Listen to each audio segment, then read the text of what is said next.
Shalom saudara, Bapak Ibu dimanapun saudara berada, senang kita bisa bertemu kembali. Hari ini kita juga akan belajar firman Tuhan yang luar biasa, satu cerita yang sangat ikonik yang ada di perjanjian lama, tepatnya di kitab 1 Samuel pasal yang ke-24 saudara.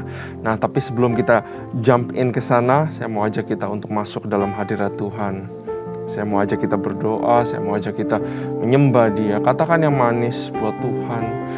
Saudara bisa berdoa masing-masing kepada Tuhan. Sapa Tuhan kita, sapa Roh Kudus, sapa Yesus, sapa Bapa kita di surga. Biar ada basi kita bayar. Bersyukur Tuhan, mau masuk hadirat-Mu. Oh, haleluya, haleluya, ini kami Tuhan. Mataku tertuju padamu,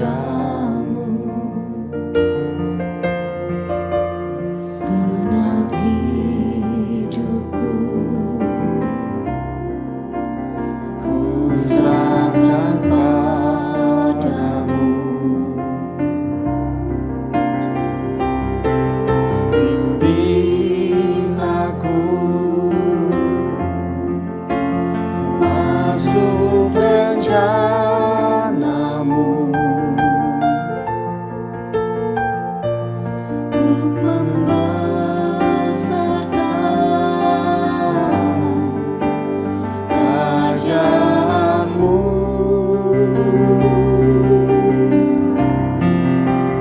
Ku mau mengikuti kehendak-Mu ya Bapa. Ku mau selalu menyenangkan hati-Mu.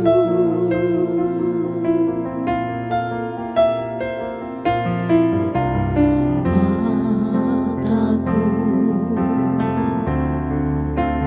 tertuju padamu,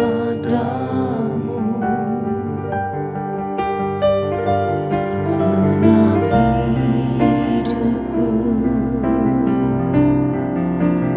ku serahkan padamu. Bimbing aku masuk rencana-Mu untuk membesarkan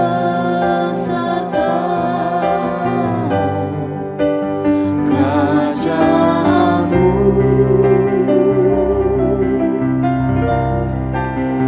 Ku mau mengikuti kehendak-Mu ya Bapa. Ku mau selalu menyenangkan hati-Mu. Ku mau mengikuti kehendak-Mu ya Bapa. Ku mau selalu menyenangkan hati-Mu.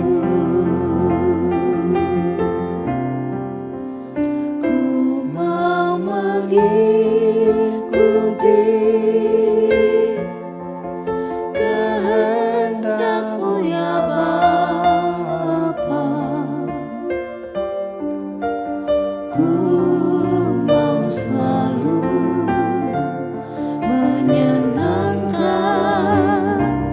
hati-Mu. Ku mau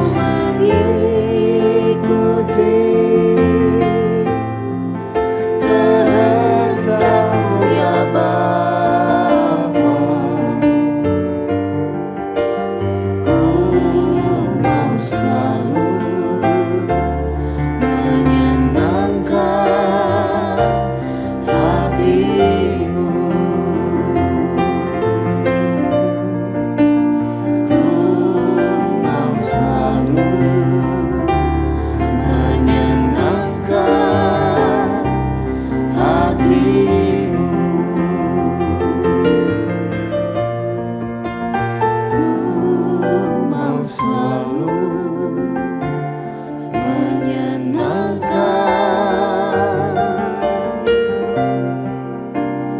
hatimu.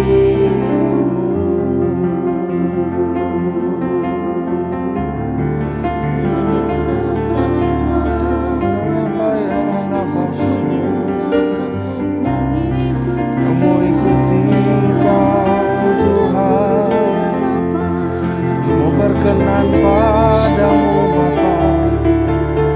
Ajar kami Tuhan untuk menyenangkan-Mu. Kami mau berkenan, kami mau senangkan-Mu Tuhan. Ajar kami. Ya Rarana Barada Bashi, bentuk hati kami Tuhan, bentuk pikiran kami, bentuk hidup kami, untuk memuliakan-Mu Bapa, untuk berkenan kepadamu Tuhan. Ya Rada Bashi.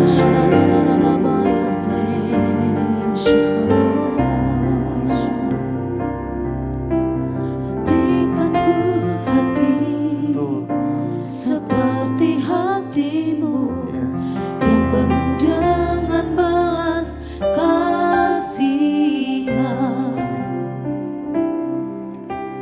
Berikan ku mata seperti matamu, memandang tuaian di sekelilingku. Berikan ku tanganmu untuk melakukan tugasmu. Berikan ku kakimu melangkah dalam rencanamu. Berikan ku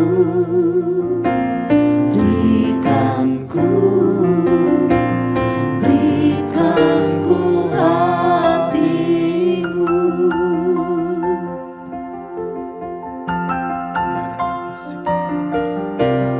Berikan ku hati seperti hatimu yang penuh dengan belas kasihan.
jiwa-jiwa.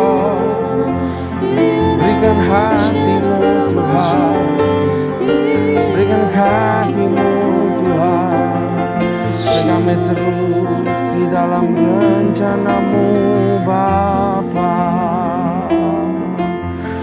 Oh ya rada ya rada basi ya rada barada batas kita bayar. Bapak, kami mau belajar sebentar lagi Tuhan dari kisah tentang Daud. Bapak, berikan kami pelajaran-pelajaran yang berharga dari firman-Mu, sehingga kami juga bisa belajar hati seperti Daud, tangan seperti Daud.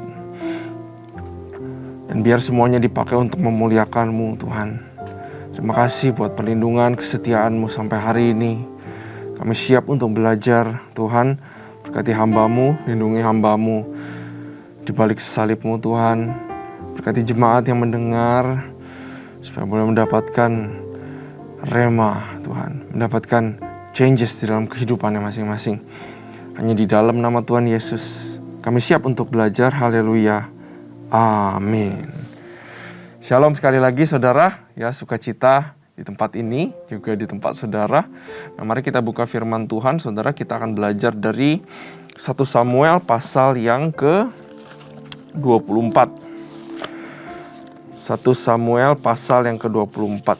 Nah, 1 Samuel di pasal-pasal yang terakhir itu sudah mulai terjadi transisi. Kalau saudara lihat, di mana Saul makin berkurang kekuasaannya karena sudah ditinggalkan oleh Roh Tuhan, sudah tidak diurapi kembali, dan mulai berganti pemeran utama kalau bisa dibilang, yaitu Daud yang mulai dibentuk pasukannya dari 400 menjadi 600. Walaupun masih dikejar-kejar, tapi kita lihat tangan Tuhan selalu menolong Daud. Nah, 1 Samuel pasal yang ke-24, sebuah pasal yang sangat ikonik, yang dimana kita bisa melihat bagaimana hati seseorang bisa begitu putih bersih, respect dan hormat terhadap pemimpin. Ini luar biasa banget. Ayat 24, pasal 24, Daud membiarkan Saul hidup. Ya, Daud pergi dari sana, lalu tinggal di kubu-kubu gunung di En-Gedi. Ketika Saul pulang sesudah memburu orang Filistin itu, diberitahukanlah kepada demikian. Ketahuilah, Daud itu ada di padang gurun En-Gedi. Kemudian Saul mengambil 3.000 orang yang terpilih dari seluruh orang Israel, lalu pergi mencari Daud dan orang-orangnya di gunung batu, kambing, hutan. Nah, saudara, ini merupakan cerita di mana, saya berikan konteksnya dulu, bahwa cerita di mana Saul itu for the first time dia terbuka dan vulnerable. Dia bisa diserang dan bisa dihabisi pada saat ini, saudara. Satu-satunya kesempatan Saul nggak dijaga itu ada di pasal ini, ya. Dan kita konteksnya harus mengerti bahwa Daud itu bakal kena temptation di sini. Karena mungkin dia sangat gampang atau sangat legal, atau bisa dibilang darahnya mungkin gampang untuk mendidih. Karena dia punya kesempatan untuk bunuh seseorang yang ngejar-ngejar hidupnya sepanjang 10 tahun. Dan ini untuk pertama kalinya dia punya kesempatan untuk menjadikan dirinya raja, untuk balas dendam, ya, untuk melepaskan kegeraman hatinya, saudara. Ya, jadi konteksnya seperti itu. Ayat 4. Ia sampai ke kandang-kandang domba di tepi jalan. Di sana ada gua dan Saul masuk ke dalamnya untuk membuang hajat. Tetapi Daud dan orang-orangnya duduk di bagian belakang gua itu. Nah, saudara, kalau baru baca sampai ayat 4 ini, setting yang diizinkan Tuhan ini sangat, kalau saya bilang, bisa dibilang lucu ya, saudara. Dimana Daud ada 600 orang ini bersembunyi di dalam gua, saudara. Dan Saul menganggap guanya itu adalah WC. Jadi dia masuk ke dalam WC, dia gak sadar ada 600 orang di sana sebetulnya. Ini satu kejadian yang amat sangat unik, saudara, di ayat yang ke ini. Lalu berkatalah orangnya kepada Daud, telah tiba hari yang dikatakan Tuhan kepadamu. Nah, ini menarik sekali kata orang-orang. Wah, ini dia. timingnya Tuhan. Wah, ini dia. Akhirnya Tuhan bertindak, kata orang-orang. Telah tiba hari yang dikatakan Tuhan kepadamu, sesungguhnya aku menyerahkan musuhmu ke dalam tanganmu. Maka perbuatlah kepadanya apa yang kau pandang baik. Maka Daud bangun, lalu memotong punca jubah Saul dengan diam-diam. Kemudian berdebar-debarlah hati Daud karena ia telah memotong punca Saul. Nah, saudara, hal yang sangat menarik sekali. Orang-orang bilang ini timingnya Tuhan. Dalam seketika 600 orang, mungkin gak 600, tapi beberapa diantaranya berubah menjadi nabi dan bilang ini saatnya. Ini dari Tuhan. Ini kepunyaan Tuhan yang terjadi pada saat ini, saudara. Nah, kita tahu bahwa di dalam keadaan sekarang ini, saudara, banyak kadang-kadang kita cocok-cocok logi, betul. Wah, ini tanda dari Tuhan nih. Wah, ini kesempatan dari Tuhan nih. Wah, ini jalanan kebuka nih. Ini pasti dari Tuhan. Belum lagi orang lain yang ngomong. Ya, kalau kita nggak ngomong, kadang-kadang orang lain yang ngomong. Ini tuh udah jelas-jelas jalan dari Tuhan. Ini tuh udah jelas-jelas Tuhan buka jalan. Tapi kita lihat Daud itu nggak percaya, saudara. Daud itu yang memutuskan di dalam hatinya. Kita harus ingat selalu. Orang boleh ngomong apa aja. Bahkan pendeta boleh ngomong apa aja. Sorry to say. Kalau kadang-kadang kita diminta berdoa, kita minta pendeta doain kita, ya. Kadang-kadang dia bilang, Tuhan mau kamu ini, mau kamu itu, mau kamu ini. Bukan tidak percaya, tapi kita harus menguji di dalam hati kita. Kita nggak bisa main sembarang percaya sekarang, saudara. Kita harus mengujinya terlebih dahulu. Kalau bisa kita tanya Tuhan, jangan cocok-cocok logi, karena itu tidak ada dasar yang benar. Kelihatannya memang ini dari Tuhan, tapi sebenarnya bukan dari Tuhan. Sama sekali Tuhan diam kok di sini. Kalau memang itu saatnya Daud mengambil crown atau tahtanya Saul, saya percaya Tuhan pasti ngomong. Di momen-momen penting kehidupan, di momen-momen di mana saudara harus memutuskan, saya harus memutuskan nasib satu keluarga ada di tangan keputusan ini misalnya. Atau nasib perusahaanmu, nasib orang-orang banyak yang stafmu ada di keputusan ini, di mana saudara sebagai pemimpin perusahaan mungkin ya saudara harus mengambil A atau B yang melibatkan nyawa orang banyak. Jangankan nyawa orang banyak, yang melibatkan nyawa saudara sendiri aja. Tuhan pasti ngomong dan Tuhan pasti kasih tahu. Tuhan pasti kasih tanda yang jelas. Jadi jangan kita cepat-cepat mengambil kesimpulan. Ya, kitalah yang harus memutuskan ya bersama dengan Tuhan. Jangan biarkan orang lain punya pendapat memutuskan jalan kehidupan kita. Kita harus ingat itu.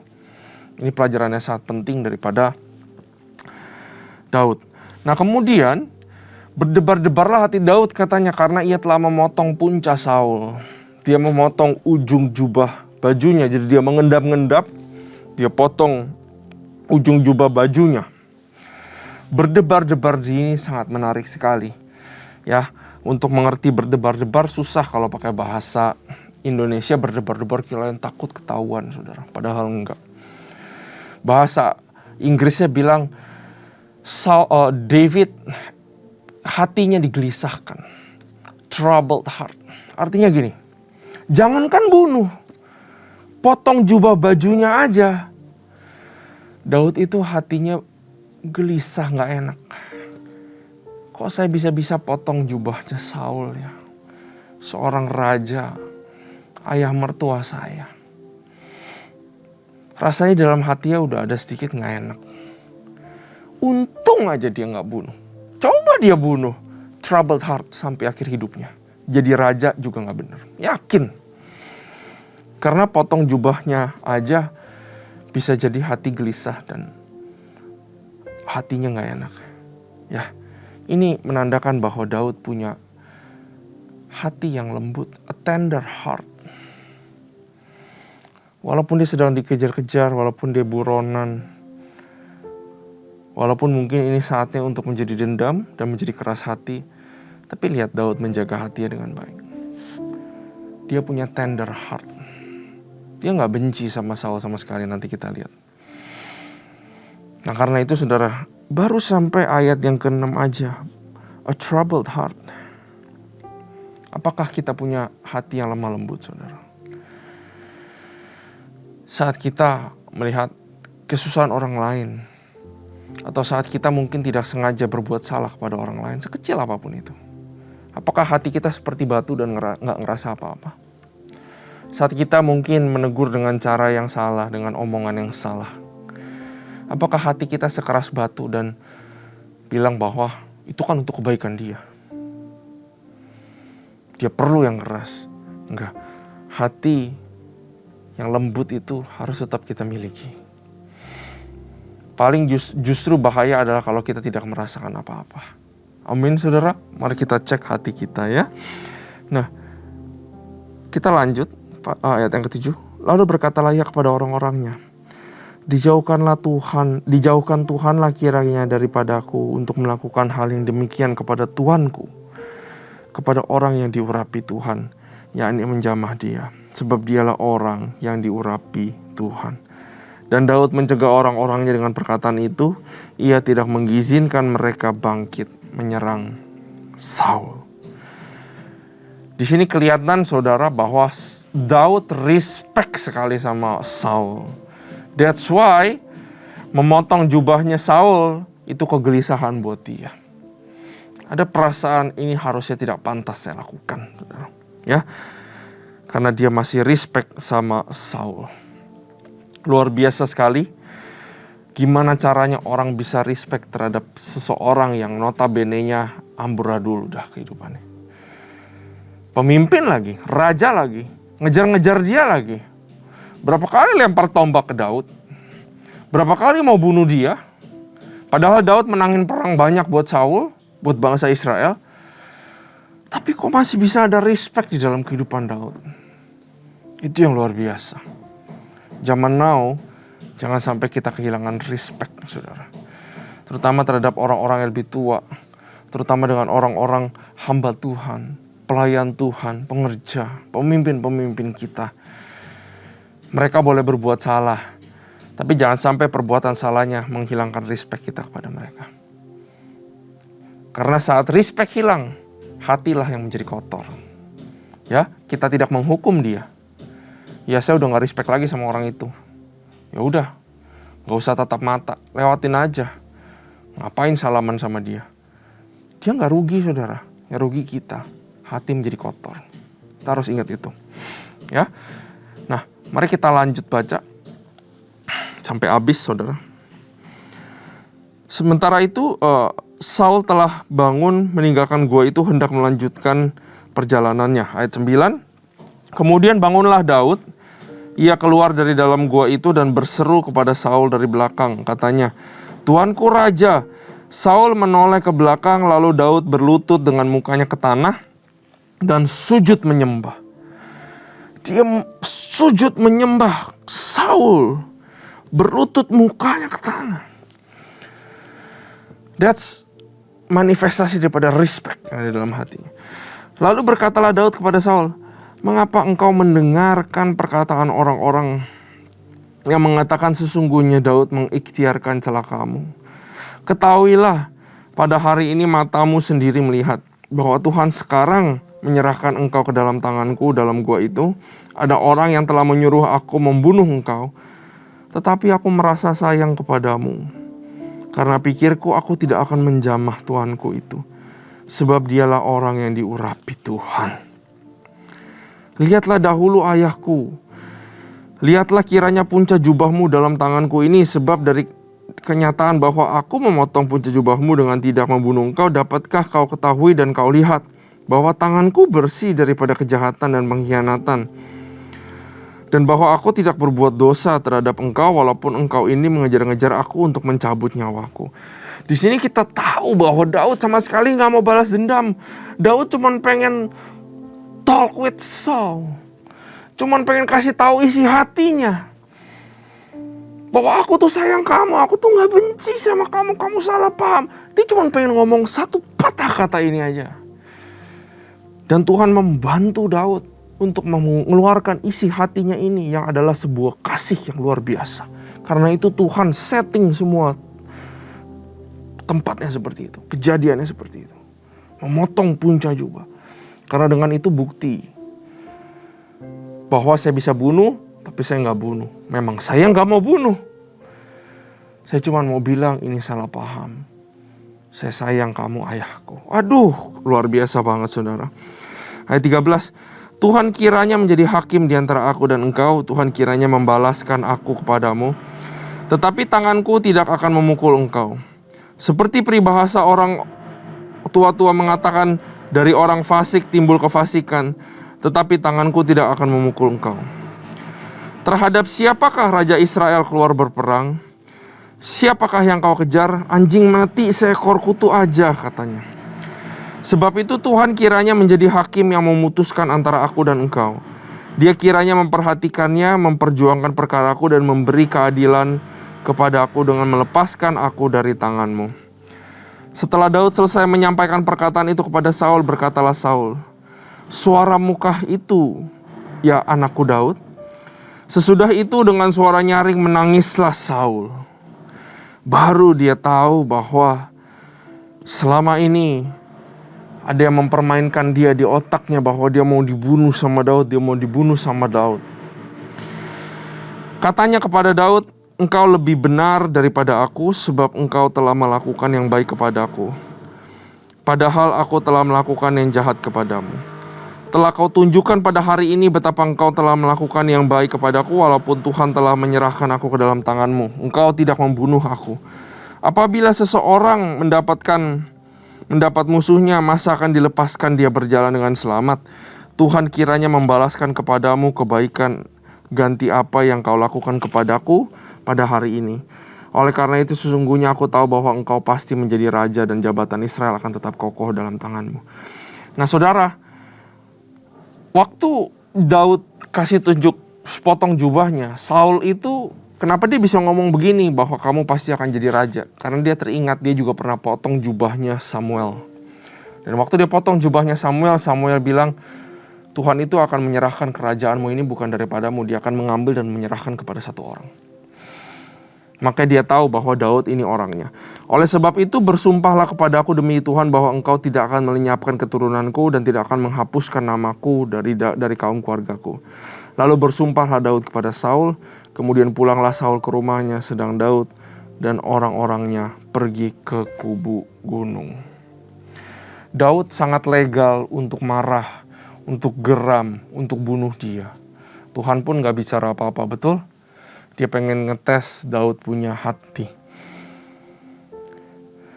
Apa yang kita bisa belajar dari Daud? Number one, jangan membalas, saudara.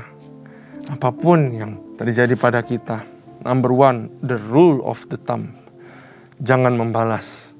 Karena dengan membalas tidak membantu kita sama sekali sebetulnya. Justru mengotorkan diri kita. Dengan membalas itu bukan caranya Tuhan, tapi biarkan Tuhanlah yang menjadi hakimnya. Saudara mau tahu, kalau ada yang berbuat jahat sekali sama saudara, membiarkan Tuhan yang menjadi hakim, itu lebih baik daripada kita yang jadi hakim.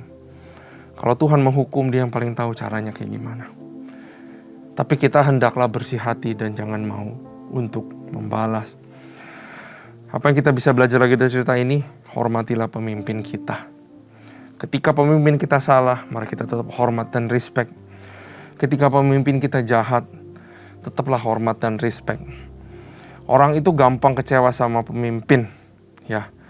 Bukan cuma gampang kecewa, banyak yang menyerang balik, ngegosipin balik, ngomong di belakang. Daud ngomong di belakang ke 600 orangnya apa? Dia itu tuanku, dia itu orang diurapi. Kalau aku aja gak berani sentuh, kamu jangan berani sentuh. Justru harus seperti itu. Ya, jangan mudah untuk mencela, menghujat pemimpin kita. Yang ketiga apa saudara? Daud menjaga hatinya tetap bersih. Dia tidak mengizinkan situasi mengubah hatinya. Tapi dia menjaga hatinya dengan baik. Itu Daud, menjaga hatinya tetap putih dan bersih saudara. Dan yang keempat, yang mungkin kita miss di sini. Karena kasih sayangnya Daud kepada Saul. Karena kepedulian Daud kepada Saul.